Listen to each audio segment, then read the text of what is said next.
அர்ஜுனன் கேட்ட கேள்விக்கெல்லாம் பகவான் கண்ணன் வந்து பதில் சொன்னார். அதுக்கு பேர் பகவத்கீதை. அதே மாதிரி உத்தவன் கேட்ட கேள்விக்கும் அவர் பதில் சொல்லியிருக்கிறார்.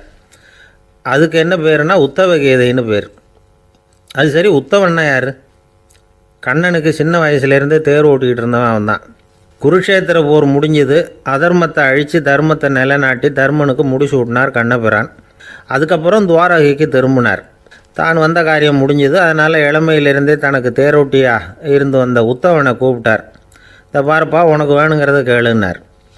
அவன் தனக்குன்னு எதையும் கேட்குறதுக்கு ஆசைப்படலை. இருந்தாலும் கேள்வி கேட்குறதில்ல அவன் ரொம்ப கெட்டிக்காரன். அதனால் கேட்க ஆரம்பித்தான். பரந்தாமா, ராஜசூய யாகத்துக்கு தர்மனை கூப்பிட்டு தன்னுடைய அரண்மனையில் விருந்து வச்சான் துரியோதனன். அதுக்கப்புறம் சூதாட்டத்துக்கு கூப்பிட்டான். தர்மன் வந்து தோல்வி அடைகிற மாதிரி பண்ணிவிட்டான். நீங்கள் தான் முக்காலமும் உணர்ந்தவராச்சே, சூதாட்டத்தில் தர்மர் ஜெயிக்கிறது மாதிரி பண்ணியிருக்கக்கூடாதா? இந்த பகடைக்காயை உருட்டுறப்போ நீங்கள் எதிர்பார்த்தது விழற மாதிரி பண்ணியிருக்கலாமே. சரி, அதுதான் இல்லை. வேடிக்கை பார்த்துக்கிட்டு இருந்த பீமன், அர்ஜுனன், நகுலன், சகாதேவன் இவங்களையும் பணையம் வச்சு ஆடுறப்போவாவது காப்பாற்றிருக்கலாம். அதையும் நீங்கள் செய்யலை. பாவம், அந்த அவல பொண்ணு, ஒன்றும் புரியாத ஒன்றும் தெரியாத அந்த உன்னுடைய சகோதரி திரௌபதி, அந்த பொண்ணை வந்து துச்சாதனன் இழுத்துக்கிட்டு வந்து துகில் உரிகிற கட்டத்தில் காப்பாற்றினியே. இது நியாயமா, முறையா, அறமா? இதுதான் உத்தவன் கேட்ட கேள்வி. இதுக்கு பரந்தாமன் பதில் சொல்கிறார். அப்படி கேள் உத்தவா. தருமனை வந்து துரியோதனன் வந்து சூதாட அழைக்கும் பொழுது என்ன சொன்னான் தெரியுமா? நான் பணையம் வைக்கிறேன், எனக்கு பதிலாக என்னுடைய மாமன் சகுனி பகடைக்காய்களை உருட்டுவான்னு சொன்னான். உடனே தருமன், எனக்கு பதிலாக என்னுடைய மைத்துனன் கண்ணன் வந்து பகடைக்காய்களை உருட்டுவான்னு சொல்லியிருக்கலாமே. அப்படி சொல்லலை. என்ன செஞ்சான் தெரியுமா? துரியோதனன் கூட சூதாட்டத்துக்கு சம்மதிச்சிட்டோம், கடவுளே இது என்னுடைய மைத்துனன் கண்ணபிரானுக்கு தெரியக்கூடாது அப்படின்னு வேண்டிக்கிட்டான். இதனால் தருமன் வந்து எனக்கு வந்து மனசால் தடை போட்டுட்டான். அதனால் அரண்மனைக்கு வெளியிலேயே என்னை கூப்பிடுவாங்கன்னு நான் காத்துக்கிட்டு இருந்தேன். பீமன், அர்ஜுனன், நகுலன், சகாதேவன், திரௌபதி இவங்களை பணையம் வச்சு ஆடுறப்போவாவது கூப்பிடுவாங்கன்னு பார்த்தேன். அப்பவும் அவங்க என்னை கூப்பிடல, நினைக்கல. திரௌபதியை வந்து துச்சாதனன் கூந்தலை பிடிச்சி இழுக்கிறான். அப்போ கூட அவள் தன்னுடைய உடல் பலத்தால் தடுக்கிறதுக்கு முயற்சி பண்ணாலே தவிர என்ன நினைக்கல.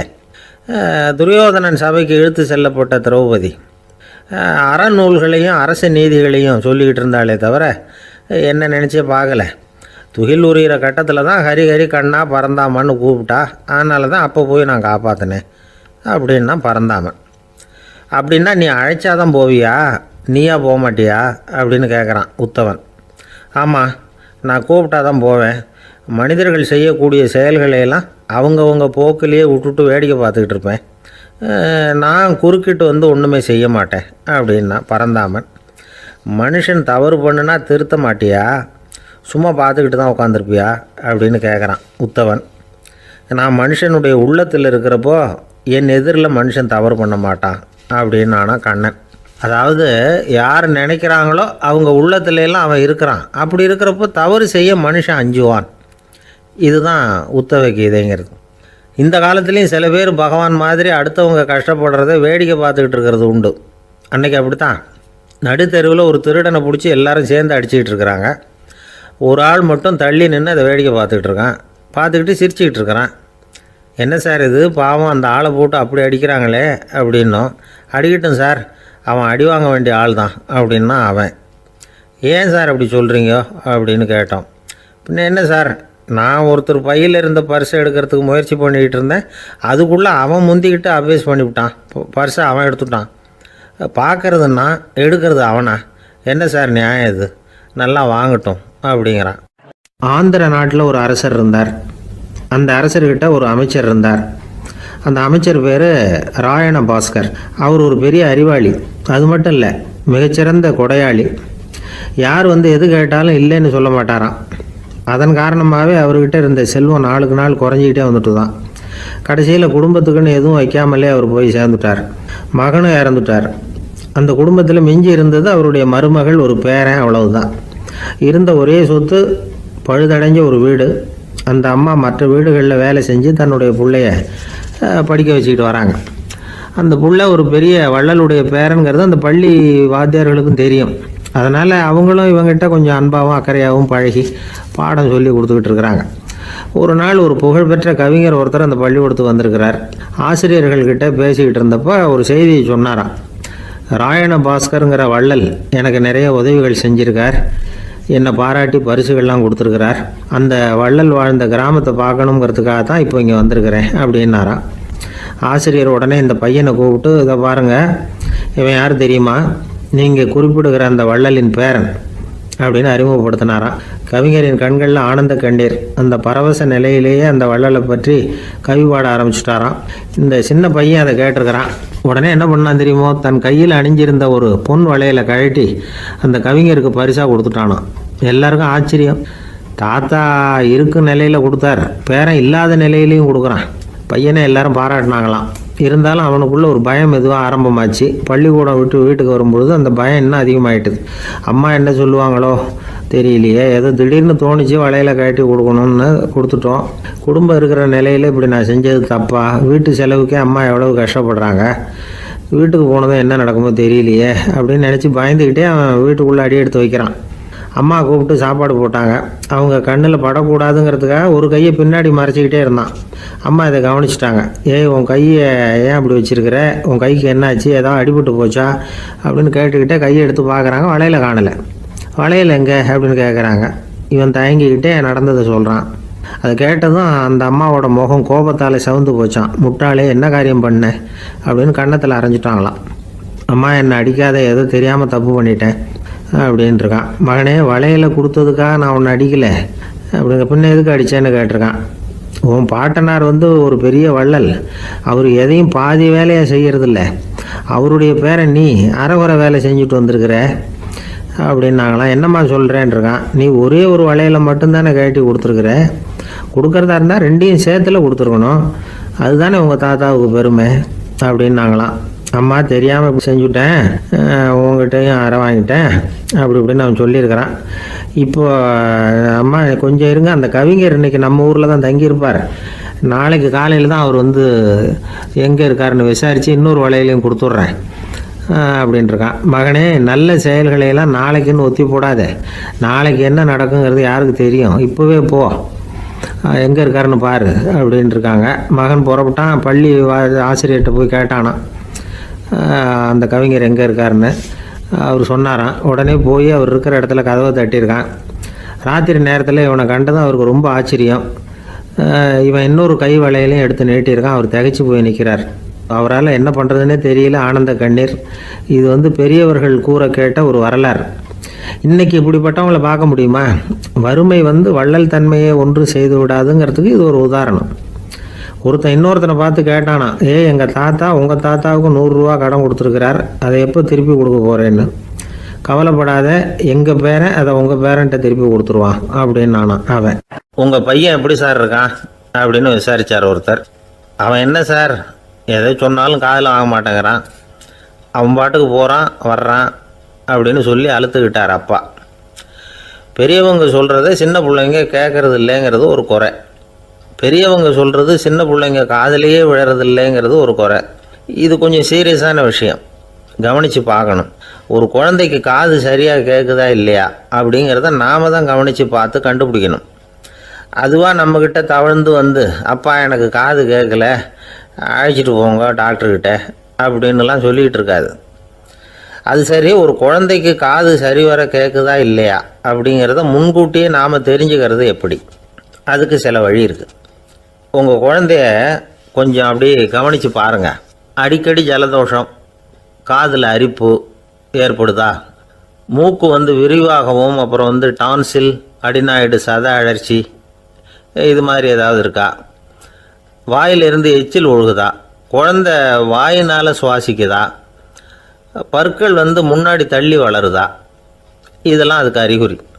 அப்புறம் இந்த VBDF TH இப்படி இந்த ஒலிகள் சேர்ந்த வார்த்தைகளை குழந்தை சரியாக புரிஞ்சுக்காது. இப்போ உதாரணத்துக்கு பட்டுன்னு சொல்லு குழந்தை அப்படின்னீங்கன்னா அது கட்டுன்னு சொல்லும். அதாவது பட்டு சவுண்டை அதால் புரிஞ்சிக்க முடியல. அப்புறம் உங்கள் குழந்தை உங்களை உறக்க பேச சொல்கிறானா, அடிக்கடி கேள்வி கேட்குறானா, சாப்பிட்றப்போ கவனம் இல்லாமல் இருக்கானா, படிப்பில் போதுமான முன்னேற்றம் இல்லையா, வகுப்பில் சரியாக கவனிக்கிறது இல்லையா, இப்படிலாம் இருந்தால் ஆரம்பத்திலேயே டாக்டர்கிட்ட அழைச்சிட்டு போய் சிகிச்சையை ஆரம்பிச்சுடலாம், குணப்படுத்தி விடலாம். குழந்தைக்கு காது சரியாக கேட்கலன்னா நீங்கள் செய்ய வேண்டியது என்ன தெரியுமா? அவனுக்கு காது கேட்கலேங்கிறதுக்காக அவன் முன்னாடி சத்தம் போட்டு பேசக்கூடாது. மெதுவாக சீராக பேசணும், அவனை பார்த்து பேசணும். உங்கள் உதட்டு அசைவுகள் அவனுக்கு உதவும், அதை பார்த்தே புரிஞ்சுக்குவான். நீங்கள் வாயில் வெத்தலை பாக்கு போட்டுக்கிட்டோ புகை பிடிச்சிக்கிட்டோ பேசக்கூடாது. அப்படி பேசினா அவனால் அந்த உச்சரிப்பை சரியாக புரிஞ்சிக்க முடியாது. ஒரு வார்த்தையை சொல்கிறீங்க, அவனுக்கு புரியல அப்படின்னா அதே வார்த்தையை மறுபடியும் சொல்லணும். அவனுக்கு நீங்கள் முதல்ல சொன்ன வார்த்தை புரியலேன்னு நினச்சிக்கிட்டு மறுபடியும் திருப்பி சொல்கிறப்போ அதே அர்த்தம் வரக்கூடிய வேறு வார்த்தையை சொல்லக்கூடாது. இப்படிலாம் நடந்துக்கிட்டால் அவனுக்கு மன திடத்தை ஏற்படுத்த முடியும். இல்லைன்னா அவனுக்கு தாழ்வு மனப்பான்மை வந்துடும். குழந்தைக்கு காது கோளாறுன்னா ஆரம்பத்திலேயே டாக்டர்கிட்ட அழைச்சிட்டு போனால் போதும், குணப்படுத்தி விடலாம். அப்புறம் பார்த்துக்கலாமே அப்படின்னு அலட்சியமாக இருந்துட்டால் தான் கஷ்டம். சில பேர் கோபத்தில் சின்ன பிள்ளைங்க காதை பிடிச்சி திருகிறது உண்டு. இது ரொம்ப தப்பு. காது கையோடு வந்துட்டால் என்ன பண்ணுறது? ஒரு வேடிக்கை கதை, அது கதை தான், நிஜமாக நடந்ததில்லை. அது மாதிரி நடக்காது. ஒரு வேடிக்கைக்காக சொல்லப்படுற கதை. அதாவது ஒரு வீட்டில் அப்பா அம்மாவை பார்த்து சொல்லிகிட்டு இருக்கார், இதை பாரு, நாளைக்கு காலையில் என்னை சீக்கிரம் எழுப்பி விட்ரு, நான் செங்கல்பட்டு வரைக்கும் போயிட்டு வர வேண்டியிருக்கு அப்படின்னாராம். இதை அவங்க பையன் காதில் வாங்கிட்டு இருக்கான். அப்பாவுக்கு சிரமம் வேண்டாமே அப்படின்னு நினச்சி அவனே காலையில் யாருக்கும் தெரியாமல் எழுந்திரிச்சு புறப்பட்டு செங்கல்பட்டு போட்டான். சாயந்தரமாக திரும்பி வந்தான். அப்பா பையனை காணாமல் அலமோதிக்கிட்டு இருக்கிறார். சாயந்தரமாக பையனை பார்த்ததும் எங்கடா போயிட்டு வந்தேன்னு கேட்டார் கோவமாக. செங்கல்பட்டுக்கு போயிட்டு வந்தேப்பா, நீ வேணா அலைய வேண்டாமேன்னு அப்படின்னா. எதுக்கடா போனேன்னு அதட்டினார். அதான்ப்பா, நீ நேற்று அம்மாக்கிட்ட சொல்லிக்கிட்டு இருந்த, அதை காதில் வாங்கினேன், உனக்காக நான் போயிட்டு வந்தேன் அப்படின்னா. உடனே எந்த காதில் வாங்கினேன் அப்படின்னு சொல்லி காதை பிடிச்சி திருகினார். அந்த காது கையோடு வந்துட்டுது. இது நடந்து கொஞ்ச நாள் கழித்து அந்த அப்பாவும் பையனும் கடத்தெருவில் போய்கிட்டு இருக்கிறாங்க. எதிரில் ஒரு நாய் ஓடி வந்தது. அதுக்கு 2 காதும் இல்லை. என்ன இது, இந்த நாய்க்குட்டிக்கு 2 காதும் இல்லை அப்படின்னார் அப்பா. அதுக்கு பையன் சொல்கிறான், அப்பா அது 2 தடவை செங்கல்பட்டுக்கு போயிட்டு வந்துடுவோம் அப்படின்னானா. ஒரு அழகான கடற்கரை, சுற்றுலா பயணிகள் நிறைய பேர் அங்கே போகிறது வழக்கம். சனி ஞாயிறு கூட்டம் அதிகமாக இருக்கும். அதோட விளைவு என்னங்கிறது அடுத்த நாள் தான் தெரியும். ஆமாம், அந்த கடற்கரையை சுத்தப்படுத்துகிற தொழிலாளிகள் திங்கட்கிழமை ரொம்ப சிரமப்படுவாங்க. சனி ஞாயிறு வந்த கூட்டம் கடற்கரை பூராவும் காலி ஐஸ்கிரீம் கப்புகளை வீசி எறிஞ்சிட்டு போயிருக்கும். ஆயிரக்கணக்கான கப்புகள் அங்கே பரவலாக கிடக்கும். அதையெல்லாம் பொறுக்கி எடுத்து சுத்தம் பண்ணி ஆகணும். இதனால் திங்கட்கிழமை வேலைக்கு வர்றதுக்கு எல்லோரும் பயப்படுவாங்க. அப்படி ஒரு நிலைமை. பல பேர் அன்னைக்கு லீவ் எடுத்துகிட்டு போயிடுறது வழக்கம். நமக்கு எதுக்கு இன்றைக்கி தொந்தரவுன்னு. இது ஒரு பெரிய பிரச்சனையாக இருந்தது. இதுக்கு என்ன பண்ணலாம் அப்படின்னு யோசனை பண்ணாங்க. ஒரு ஆலோசனை கூட்டத்துக்கு ஏற்பாடு பண்ணாங்களாம். அந்த நகர நிர்வாக அலுவலர்கள், பணியாளர்கள் எல்லாரும் அதில் கலந்துக்கிட்டாங்க. கூட்டம் ஆரம்பமாச்சு. ஆரம்பத்தில் சொன்னாங்க, இந்த பிரச்சனைக்கு ஒரு தீர்வு வேணும், என்ன பண்ணலாம், அதை முடிவு செய்கிறதுக்கு தான் இந்த கூட்டம். இதில் நீங்கள் செய்ய வேண்டியது என்னென்னா, உங்களுக்கு தோன்றுகிற யோசனை எதுவாக இருந்தாலும் சொல்லுங்கள். கொஞ்சம் கூட தயக்கம் வேண்டாம். நாம் சொல்கிற யோசனை ஈடுபடுமா படாதா அப்படின்லாம் யோசிக்க வேணாம். எல்லாருடைய யோசனைகளையும் அப்படியே பதிவு செய்துக்கிறோம். கடைசியாக அதிலேருந்து ஒரு சிறந்த யோசனையை தேர்வு பண்ணி அதை பயன்படுத்தலாம். இந்த சந்தர்ப்பத்தில் இன்னொரு முக்கியமான வேண்டுகோள், எவ்வளவு சாதாரணமான யோசனையாக இருந்தாலும் சரி, அது சொல்லும் பொழுது அடுத்தவங்க ஏளனம் செய்யக்கூடாது. இது ஒரு பெரிய யோசனையா. காசி மாநகரத்தை பிரம்மதத்தன் அப்படிங்கிற ராஜா ஆட்சி பண்ணிட்டு வந்தார். அவர் ஒவ்வொரு வருஷமும் ஒரு திருவிழா நடத்துறது வழக்கம். எல்லா தேசத்திலிருந்தும் எல்லா வகையான ஜனங்களும் அதில் கலந்துக்குவாங்க. ஒரு சமயம் அது மாதிரி விழா நடந்துக்கிட்டு இருந்தது. வைகுண்டத்திலிருந்து தேவலோகத்திலிருந்து நிறைய தேவகுமாரர்கள்லாம் காசி நகருக்கு அப்போது வந்திருந்தாங்க. அதில் முக்கியமாக ஒரு 4 தேவகுமாரர்கள். அந்த 4 பேரையும் சுற்றி ஏகப்பட்ட கூட்டம். அப்படி என்ன விசேஷம் அவங்கக்கிட்ட அப்படின்னா, மற்றவங்களை விட அவங்க முகம் அழகாக இருந்ததா அப்படி பார்த்தா அப்படியும் இல்லை. அவங்க அணிஞ்சிருந்த மலர் மாலைகள் தான் அதுக்கு காரணமாக.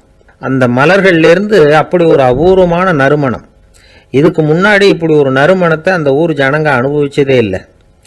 அதுதான் அந்த 4 பேரையும் சுற்றி கூட்டம். எல்லாரும் கேள்வி கேட்க ஆரம்பித்தாங்க. உடனே அந்த 4 தேவகுமாரர்களும் எல்லாருக்கும் தெரியும்படியாக வானத்தில் எழும்பி கொஞ்சம் உயரமாக நின்றுக்கிட்டாங்க. கீழே நின்றுக்கிட்டு இருந்த அரசன்லேருந்து ஆண்டி வரைக்கும் ஒருத்தர் பாக்கி இல்லாமல் ஒரே குரலில் எல்லாரும் அவங்கள பார்த்து, எங்களுக்கும் இது மாதிரி மாலையை போட்டுக்கணும்னு ஆசையாக இருக்குது, அதுக்கு நீங்கள் தான் அருள் பண்ணணும் அப்படின்னு கேட்டுக்கிட்டாங்க. மாலை போட்டுக்கிறதுனா எல்லாருக்கும் ஆசையாக தானே இருக்கும். அந்த 4 தேவகுமாரர்களில் ஒருத்தர் புத்தர் பிரான். அவர் சொன்னார், பூலோகவாசிகளே, நான் சொல்கிறத கொஞ்சம் பொறுமையாக கேளுங்க. கக்காரு அப்படிங்கிற கற்பக விருட்சத்தின் மலர்களால் தொடுக்கப்பட்டது இந்த மாலை. இதுக்கு நிறைய சக்தி உண்டு. எந்த காலமும் இது வாடாது, வாசனையும் குறையாது. ஆனால் இதை அணிந்து கொள்றதுக்கு சில தகுதிகள் தேவை அப்படின்னார்.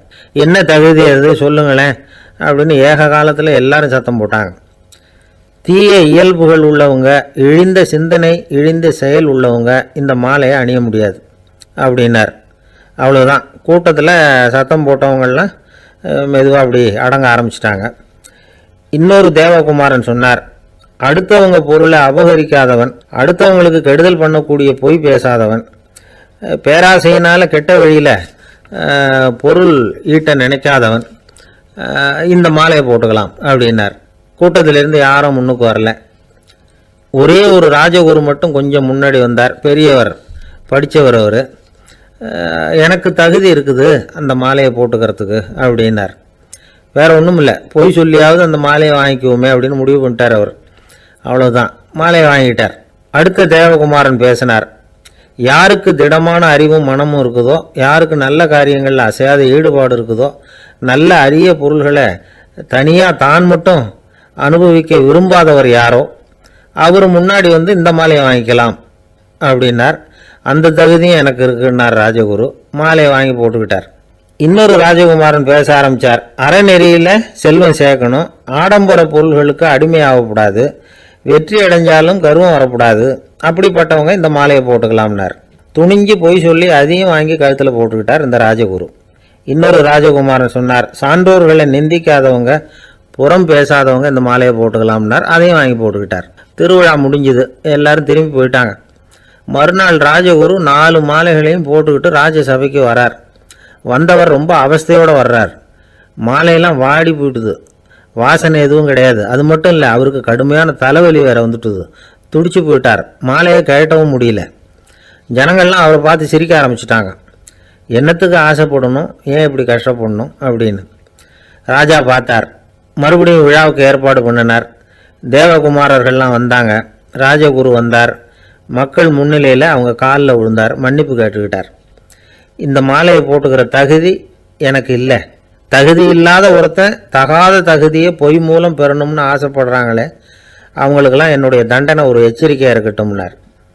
அதுக்கப்புறம் தேவகுமாரர்கள் அவர் கழுத்தில் இருக்கிற மாலையை கழட்டினாங்களாம். அந்த மாலைகளும் பழையபடி மனம் கொடுக்க ஆரம்பிச்சுட்டு தான். இதுலேருந்து நாம் தெரிஞ்சுக்க வேண்டியது என்னென்னா, நமக்கு தகுதி இல்லாத ஒரு கௌரவம் நம்மக்கிட்ட தானாக வந்தால் கூட அதை தவிர்த்து விடுறது தான் நல்லது. அதுதான் புத்திசாலித்தனம். ஒருத்தர் வந்தார். சார், எங்கள் இலக்கிய மன்ற விழாவுக்கு நீங்கள் தலைமை தாங்கணும்னார். உடனே இவர் சொன்னார், பேச்சாளர், சார், இலக்கியத்தை பற்றி பேசுகிற தகுதி எனக்கு இல்லையே அப்படின்னார். உடனே அவர் கூப்பிட வந்தவர் சொன்னார், அந்த தகுதி உங்களுக்கு இல்லைங்கிறது எங்களுக்கும் தெரியும் சார், அதனால தான் உங்களை தலைமை தாங்க கூப்பிட்றேன் அப்படின்னார். அது சரி, தலைமைன்னா அதுக்கு இவர் என்னதான் அர்த்தம் பண்ணுறாருன்னு தெரியல. திபேத் நாட்டில் புத்த மடாலயங்கள் நிறைய உண்டு. அதுக்கு ஒரு தலைமையகமும் உண்டு. அது இந்த திபேத் தலைநகரம் லாசாவில் இருக்குது. ரொம்ப காலத்துக்கு அப்பால் அதை பற்றிலாம் நிறைய விவரங்கள் எழுதி வச்சிருக்கிறாங்க. அது இப்போவும் நமக்கு கிடைக்குது. அதாவது ரொம்ப தூரத்துக்கு அந்தாண்ட மலைகளுக்கு நடுவில் ஒரு கிளை மடாலயம். அந்த மடத்தின் தலைவருக்கு வயசாகிட்டு தான். அதனால் தலைமை பொறுப்பை வேற ஒருத்தர்கிட்ட ஒப்படைக்கலாம் அப்படின்னு முடிவு பண்ணாராம். உடனே ஒரு லாமாவை கூப்பிட்டார். அவர் மூலமாக தலைமை மடாலயத்துக்கு செய்தி அனுப்புனார், பொருத்தமான வாரிசு ஒருத்தரை அனுப்பி வைக்கும்படியாக. அந்த வாலிப லாமா புறப்பட்டார். காடு மேடெல்லாம் நடந்து போகிறார். ரொம்ப நாள் கழித்து தலைமை பீடத்தை அடைஞ்சார். தலைமை குரு கிட்ட விவரத்தை சொன்னார். தகுதியான ஒருத்தரை அனுப்பி வச்சா அழைச்சிட்டு போகிறேன் அப்படின்னார். சரி, நாளைக்கு காலையில் நீங்கள் அவங்க எல்லாரையும் அழைச்சிட்டு போகலாம்னார் அவர். அவங்க எல்லாரையுமா? அங்கே தேவைப்படுறது ஒருத்தர் தானே அப்படின்னார் இவர். ஆமான்னார். அப்புறம் ஏன் எல்லாரையும் அழைச்சிட்டு போக சொல்கிறீங்கன்னார். அது இப்போ உனக்கு புரியாது. நான் ஒரு 100 பிக்குகளை அனுப்புகிறேன், அதாவது பிட்சுகளை. அவ்வளவு பேரையும் அங்கே வச்சு சமாளிக்க முடியாது அப்படின்னாரு இவர். இருந்தாலும் இப்போ அந்த தலைமை குரு என்ன சொன்னார்னா, அதை பற்றி கவலைப்படாத, நான் 100 பேரை அனுப்புகிறேன். அதில் 99 பேர் வழியிலேயே காணாமல் போடுவாங்க, ஒருத்தன் மட்டும்தான் வருவான். அவனும் அங்கே வந்து சேர்ந்துட்டான்னா நீ ரொம்ப கொடுத்து வச்சவன் அப்படின்னார். இவருக்கு ஒன்றும் புரியல. இருந்தாலும் மறுநாள் அந்த வாலிபலாமா 100 பேரை அழைச்சிக்கிட்டு புறப்பட்டார். போகிற வழியிலேயே பல பேர் அங்கங்கே பிச்சுக்கிட்டு போட்டாங்க. அவர் சொன்னது மாதிரியே வழியில் அவங்க ஊர்கள் இருந்தது தான் காரணம். அப்பா அம்மாவை பார்த்துட்டு வரேன் அப்படின்னு கொஞ்சம் பேர் போனாங்க. சொந்த பந்தத்தை பார்த்துட்டு வரேன் அப்படின்னு கொஞ்சம் பேர். ஒரு வாரம் ஆச்சு. இப்போ மிஞ்சினது 10 பேர் தான். வழியில் ஒரு நகரம், அங்கே சில பிட்சுக்கள் வந்து சந்தித்தாங்க. எங்கள் மடத்து தலைவர் இறந்துட்டார், உங்களில் யாராவது ஒருத்தர் எங்களுக்கு தலைவராக முடியுமா அப்படின்னு கேட்டாங்க. 10 பேரும் தயார். அதில் ஒருத்தரை அழைச்சிட்டு அவங்க போயிட்டாங்க. இன்னொரு ஊரில் சில பேர் வந்தாங்க, வழி மறிச்சாங்க. நில்லுங்க, எங்கள் மன்னர் மகளுக்கு திருமணம், அதை நடத்தி வைக்க 3 லாமாக்கள் தேவை அப்படின்னாங்க.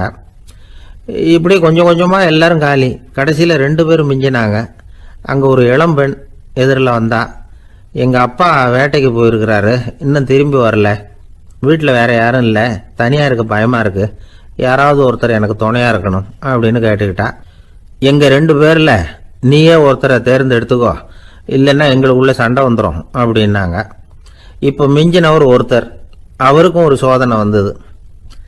ஒரு தர்க்கவாதி எதிரில் வந்தான். உன்னோட வாதம் பண்ணணும்னா.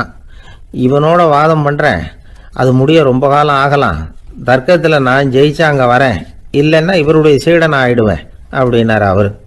கடைசியாக அழைக்க வந்த வாலிபலாமா மட்டும் வெறும் கையோடு திரும்பி போனார். அங்கே இருந்த வயசான மடாதிபதி கேட்டார், எத்தனை பேர் அங்கேருந்து புறப்பட்டீங்கன்னார். என்னையும் சேர்த்து 101ன்னார் அவர். நல்லது, நீயாவது திரும்பி வந்திய, அதுதான் எனக்கு போதும். ஏன்னா நீ தான் எனக்கு உண்மையான வாரிசு. அந்த 100 பேரில் யாரும் வரமாட்டாங்க அப்படின்னார் அவர். ஏன்னா அவருக்கு தெரியும் இவர் ஒருத்தர் தான் திரும்பி வருவாருங்கிறது. திபேத்தில் ஒரு பழங்கால பழமொழி உண்டாம், 100 பேர் செல்லலாம், எப்பொழுதாவது ஒருவன் அபூர்வமாக அடைய வேண்டிய இடத்தை அடைவான். இதுதான் அந்த பழமொழி. ஒரு உன்னதமான இலக்கை அடையணும்னா அது அவ்வளவு சுலபமான காரியம் இல்லை. இந்த காலத்து மடாலயம் ஒன்று, அதில் ஒரு தலைவர், அவருக்கு வயசாயிட்டுது, தனக்கு ஒரு வாரிசை நியமிக்கணும் அப்படின்னு ஆசைப்பட்டார். ரொம்ப கஷ்டப்பட்டு ஒருத்தரை பிடிச்சார். தனக்கு வாரிசாக நியமிச்சுட்டு அவர் சமாதி ஆகிட்டார். புதுசாக பொறுப்பேற்றுக்கிட்டவர் அப்படியே உட்காந்துருந்தார். அவரை தேடிட்டு பத்திரிகை நிருபர்கள்லாம் வந்தாங்க, கேட்டாங்க. அவர் உங்கள் பொறுப்பில் வந்து அவர் பெரியவர் விட்டுட்டு போன இது எவ்வளவு சுமாராக தேரும், எவ்வளவு விட்டுட்டு போனார் அப்படின்னு கேட்டிருக்கிறாங்க. அது என்ன ஒரு 50 லட்சம் இருக்கும் அப்படின்னாராம். அவ்வளவும் பணமா அப்படின்னு கேட்டிருக்காங்க. இல்லைங்க, கடன் அப்படின்னாராம் இவர். ஒரு நாள் ராமர் அரசவையில் உட்காந்துருக்கிறார். ராமராஜ்யம் நடந்துக்கிட்டு இருந்த நேரம். அந்த சமயத்தில் ஒரு நாய் வந்து அரச சபைக்கு வந்துதான். அது தலையில் அடிபட்டு ரத்தம். அந்த கோலத்தில் அது அங்கே வந்தது. எல்லாரும் ஆச்சரியமாக அதை பார்த்தாங்க. ராமரும் அந்த நாயை பார்த்தார். நீங்கள் வந்த காரியம் என்ன, என்ன நடந்தது, எதுவாக இருந்தாலும் பயப்படாமல் சொல்லு அப்படின்னார். உடனே அந்த நாய் மெதுவாக சொல்ல ஆரம்பிச்சுதான். ஐயா, நான் தெருவில் போய்கிட்டு இருந்தேன், வழியில் ஒருத்தர் வந்தார். அவர் வேத சாஸ்திரம்லாம் படித்த பெரியவர். அவர் எந்த காரணமும் இல்லாமல் அவர் கையில் வச்சுருந்த குச்சியால் என் தலையில் அடிச்சுட்டார். அதுதான் தலையில் ரத்தம். இதை நீங்கள் விசாரித்து தகுந்த தீர்ப்பு வழங்கணும் அப்படின்னு தான் அந்த நாய். ராமர் பார்த்தார். உடனே தன்னுடைய காவலர்களை அனுப்புனார். அந்த ஆளை எங்கே இருந்தாலும் போய் கொண்டுகிட்டு வாங்க அப்படின்னு விட்டார். காவலர்கள் போனாங்க. அந்த ஆளை பிடிச்சி கொண்டு வந்துட்டாங்க. அரண்மனைக்கு வா அப்படின்னு சொல்லி கூப்பிட்டுட்டு வந்துட்டாங்க. என்ன நடந்ததுன்னு விசாரித்தார் ராமர். அதுக்கு அந்த ஆள் சொன்னார், நான் வீதி வழியாக வந்துக்கிட்டு இருந்தேன், குறுக்க இந்த நாய் வந்தது, நான் அவசரமாக போய்கிட்டு இருந்தேன், இது எனக்கு வழி விடாமல் குறுக்க பூந்து இடைஞ்சல் பண்ணிச்சு, எனக்கு கோபம் வந்துட்டுது, அதனால் அடிச்சுட்டேன். வேத சாஸ்திரம் படித்த நான் என் வசம் இழந்து கோபப்பட்டது பெரிய தப்பு தான். அதை நான் ஒத்துக்கிறேன். குற்றத்தை ஒப்புக்கொள்கிறேன். எனக்கு என்ன தண்டனை கொடுக்கணுமோ அதை கொடுங்க, ஏற்றுக்கிறேன் அப்படின்னு விட்டார். சரி, இப்போ அந்த ஆளுக்கு தண்டனை கொடுக்கணும். என்ன தண்டனை கொடுக்கறது யோசனை பண்ணார் ராமர். அதையும் அந்த நாய்கிட்டேயே கேட்டார். நீயே சொல்லு, என்ன தண்டனை கொடுக்கலாம் இவருக்கு அப்படின்னார். இதுக்கு அந்த நாய் என்ன சொல்லிச்சு தெரியுமா? இவரை ஏதாவது ஒரு கோயிலுக்கு தர்மகர்த்தாவாக நியமனம் பண்ணிவிடுங்க, அதுதான் இவருக்கு சரியான தண்டனை அப்படின்னுது. இதை கேட்டதும் ராமர் முகத்தில் புன்னகை. ஆனால் அங்கே இருந்த மற்றவங்களுக்கெல்லாம் ஆச்சரியம். அது எப்படி, தப்பு செஞ்சவங்களுக்கு தண்டனை கொடுக்கறது தானே நியாயம், அதை விட்டுவிட்டு தர்மகர்த்தா பதவியை கொடுக்க சொல்லுது இந்த நாய் அப்படிங்கிற ஆச்சரியம். இந்த சந்தேகத்தை அந்த நாய்கிட்டேயே கேட்டாங்க அங்கே இருந்தவங்க. இதுக்கு அந்த நாய் பதில் சொல்லிச்சான். நான் போன பிறவியில் ஒரு கோயிலுக்கு தர்மகர்த்தாவாக இருந்தேன். எவ்வளவோ கவனமாக எச்சரிக்கையாக தான் என்னுடைய கடமைகளை எல்லாம் செஞ்சுக்கிட்டு வந்தேன். அப்படி இருந்தாலும் சில சமயங்களில் என்னையும் மீறி கோயில் செல்வத்தை நான் அனுபவிக்கிறதுக்கு காரணமாயிட்டேன். ஒரு கோவிலுக்கு தர்மகர்த்தாவாக இருக்கிறவங்க எப்படியும் இந்த பாவத்திலேருந்து தப்பிக்கிறது கஷ்டம். அதனால தான் நான் இந்த பிறவியில் நாயாக பிறந்து இப்படி கஷ்டப்படுறேன். இதே நிலைமை இந்த ஆளுக்கும் ஏற்படணும் அப்படிங்கிறதுக்காக தான் அவரையும் ஒரு கோயிலுக்கு தர்மகர்த்தாவை நியமிக்கும்படி கேட்டுக்கிட்டேன் அப்படின்னு தான் இந்த நாய். இதிலேருந்து என்ன தெரியுது? எந்த பதவியில் நாம் இருந்தாலும் நமக்கு தெரியாமல் கூட அதை தவறாக உபயோகப்படுத்தக்கூடாதுங்கிறத இதிலேருந்து புரிஞ்சுக்கணும். இல்லைன்னா அடுத்த பிறவியில் நாயாக பிறந்து எங்கேயாவது போய் வாழை ஆட்டிகிட்டு நிற்க வேண்டியது தான். கோவில் வாசலில் 2 நாய் பேசிக்கிட்டு இருந்துதான். போன ஜென்மத்தில் நான் மனுஷனாக தான் இருந்தேன். ஒரு கோவில் பூசாரி பேச்சை கேட்டுவிட்டு அவரோட கூட்டு சேர்ந்துக்கிட்டு ஆண்டவன் போட்டிருந்த நகையெல்லாம் அபகரித்து என்கிட்ட கொடுத்தாரு அவர். நான் எடுத்துகிட்டு வந்துட்டேன். திருடினது அந்த ஆள் தான், எடுத்துகிட்டு வந்தது தான் நான். இருந்தாலும் நான் மட்டும் நாயாக பிறந்துட்டேன். இப்போ மட்டும் அந்த பூசாரி என்கிட்ட மாட்டினா கடித்து குதறி விடுவேன் அப்படின்னு தான். அவசரப்பட்டு அப்படி செஞ்சுடாதே. பதிலுக்கு அவரும் உன்னை திருப்பி கடித்தாலும் கடிச்சிருவார். ஏன்னா அவரும் இப்போ ஒரு நாயாக தான் பிறந்திருக்கிறார் அப்படின்னு தான் இன்னொன்று. அது எப்படி உனக்கு தெரியும்னு தான் இது. நான் தானே அது அப்படின்னு தான். அந்த கங்கை கரை தோட்டம் பக்கத்தில் ஒரு ஆசிரமம், அங்கே ஒரு பெரியவர் தங்கி இருக்கிறார். அவர் தான் ராமகிருஷ்ண பரமஹம்சர். அந்த ஆசிரமம் இருந்த இடம் கரக்பூர். வங்காளத்தில் பொதுவாக எல்லாரும் மீன் சாப்பிட்றது உண்டு. கங்கையில் குளிச்சுட்டு கையில் ஒரு மீனோடு வர்றது வழக்கம். இவர் இருக்கிற இடத்துக்கு கங்கையில் படகு வழியாக வரணும். அப்படி தான் எல்லோரும் வருவாங்க. வர்றவங்களை ஒன்று கூட்டி ஆன்மீக விஷயங்களை பற்றி பேசிக்கிட்டு இருப்பார். ஒவ்வொரு நாள் ஒவ்வொருத்தர் நகரத்துக்கு போகணும். வரும்பொழுது மீன் கொண்டுக்கிட்டு வரணும். அதுக்கு ஒரு அட்டவணையே உண்டு ஆசிரமத்தில். அது பிரகாரம் ஒரு நாள் சுவாமி யோகானந்தர் படகுல போனார். படகை செலுத்தினவங்க ராமகிருஷ்ணரையும் சுவாமி யோகானந்தரையும் மற்றவங்களையும் பித்தர்கள் அப்படின்னு சொல்லி ஏளனமாக பேசினாங்க. அவங்க என்ன பைத்தியம் பிடிச்சவங்க அப்படிங்கிறது மாதிரி. சுவாமி யோகானந்தருக்கு ரொம்ப மென்மையான இதயம். இவங்க இப்படி கண்ணாபின்னான்னு பேசுகிறத பார்த்தா மீனை வாங்கிட்டு திரும்புகிறப்போ என்ன நடக்குமோ அப்படிங்கிற பயம் வேறு வந்துட்டுது அவருக்கு. அவ்வளவு மென்மையானவர். இதை தெரிஞ்சுக்கிட்ட ராமகிருஷ்ணர் யோகானந்தா இங்கே வா அப்படின்னு கூப்பிட்டார். இவர் கண்ணீரை தொடச்சிக்கிட்டே கிட்ட போனார். சொன்னார், ஐயா, படகு ஓட்டுறவங்க உங்களை பற்றி மோசமாக பேசுகிறாங்க. என்ன திட்டினா பரவாயில்ல, ஆனால் உங்களை அவங்க திட்டுறாங்க. அதை என்னால் தாங்கிக்க முடியல அப்படின்னார். இதை கேட்டதும் ராமகிருஷ்ணருக்கு கோபம் வந்துட்டு தான். என்னது, உன்னுடைய குருவை பற்றி அவங்க மோசமாக பேசும்பொழுது நீ சும்மா இருந்தியா? வெளியில் போ அப்படின்னு விட்டார். குரு நிந்தனை செய்கிறப்போ அதை கேட்டுக்கிட்டு சும்மா இருக்கலாமா? குரு நிந்தனையை கேட்டால் பாவம் இல்லையா? என்னை தூற்றும் போது அவங்க பாவம் செய்கிறாங்க. அதை கேட்டுக்கிட்டு நீ சும்மா இருந்தால் நீயும் பாவம் செய்கிற அப்படின்னாராம். அடுத்த நாள் சுவாமி நிரஞ்சனானந்தர் போக வேண்டிய நாள். இவர் படகுல போகும்பொழுதும் அதே மாதிரி நடந்து தான். அவங்க மோசமாக பேச ஆரம்பித்தாங்க, திட்ட ஆரம்பித்தாங்க. அப்படி கேலி பண்ண ஒருத்தனை இவர் என்ன பண்ணார், பலார்னு கன்னத்தில் அரைஞ்சிட்டார். இன்னொருத்தனை கங்கையில் தூக்கி எறியறதுக்கும் தயாராகிட்டார். அதுக்கப்புறம் அவங்க யாரும் வாயை திறக்கலை. மீன் வாங்கிட்டு வர்றப்பவும் படகுல ஒரே அமைதி. அவ்வளவு பயம் அவங்களுக்கு. ராமகிருஷ்ணர் கூப்பிட்டு விசாரித்தார் என்ன நடந்ததுன்னு. இவர் சொன்னார், அவர் யோகானந்தா போகும்பொழுது என்ன நடந்ததோ அப்படியே தான் இப்போவும் நடந்தது. குரு நிந்தனை செய்கிறத கேட்டுக்கிட்டு நான் சும்மா இருப்பேனா? ஒருத்தனை அப்படியே அரைஞ்சுட்டேன், இன்னொருத்தனை ஆற்றுல தூக்கி போட்டுருவேன்னு பயமுறுத்தினேன், அவ்வளவுதான்.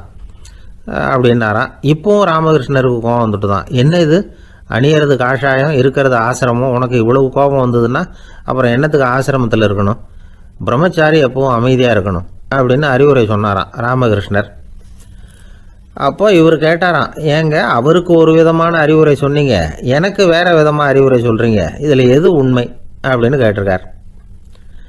இதுக்கு ராமகிருஷ்ணர் சொன்ன பதில் என்னென்னா, அட அசடே, சக்கரத்தில் காற்று அதிகமாக இருந்தால் குறைக்கணும், குறைச்சலாக இருந்தால் கூட்டணும். அவன் சாது, அவனுக்கு அதிக உணர்ச்சி தேவை, உனக்கு படபடப்பு அதிகம், உனக்கு பொறுமை தேவை அப்படின்னாராம். இதில் உள்ள கருத்து என்னென்னா, கல்விங்கிறது எப்படின்னா அதை சூழ்நிலைக்கு தகுந்த மாதிரி கற்பிக்கணும். எல்லாருக்கும் ஒரே மாதிரி கற்பிக்கக்கூடாது. கேட்குற ஒரு தகுதி, புரிஞ்சுக்கிற திறமை, இதை பொறுத்து கல்வி அமையணும். ஆரம்ப காலத்தில் ஒரு குரு, அப்போ ஒரு சீடன் இருந்தான். அது வேடிக்கையான குரு, வேடிக்கையான சீடன். ஒரு ஆசிரமம். ஒரு நாள் ஒருத்தன் அவசரமாக அந்த குருவை தேடி வந்திருக்கிறான். என்ன விஷயம்னு விசாரித்தார் குரு. உங்கள் சீடர் என்னை அடிச்சுட்டார் அப்படின்னு புகார் பண்ணானா அந்த ஆள். குரு சீடனை கூப்பிட்டார். அடிச்சியா இந்த ஆளை அப்படின்னு கேட்டாராம். ஆமான் இருக்கான் சீடன். ஏன் அடிச்சே அப்படின்னு கேட்டாராம். இந்த ஆள் உங்களை பற்றி மட்டமாக பேசிவிட்டான், என்னால் அதை தாங்கிக்க முடியல, அதனால தான் அடிச்சுட்டேன்ருக்கான். அப்படி என்ன பேசினா அப்படின்னு கேட்டாராம். உன்னுடைய குருநாதர் இப்போல்லாம் அர்த்தமில்லாமல் பேச ஆரம்பிச்சுட்டார் அப்படின்னு சொல்லிவிட்டான், அதனால தான் அடிச்சுட்டேன் அப்படின்னு நானா.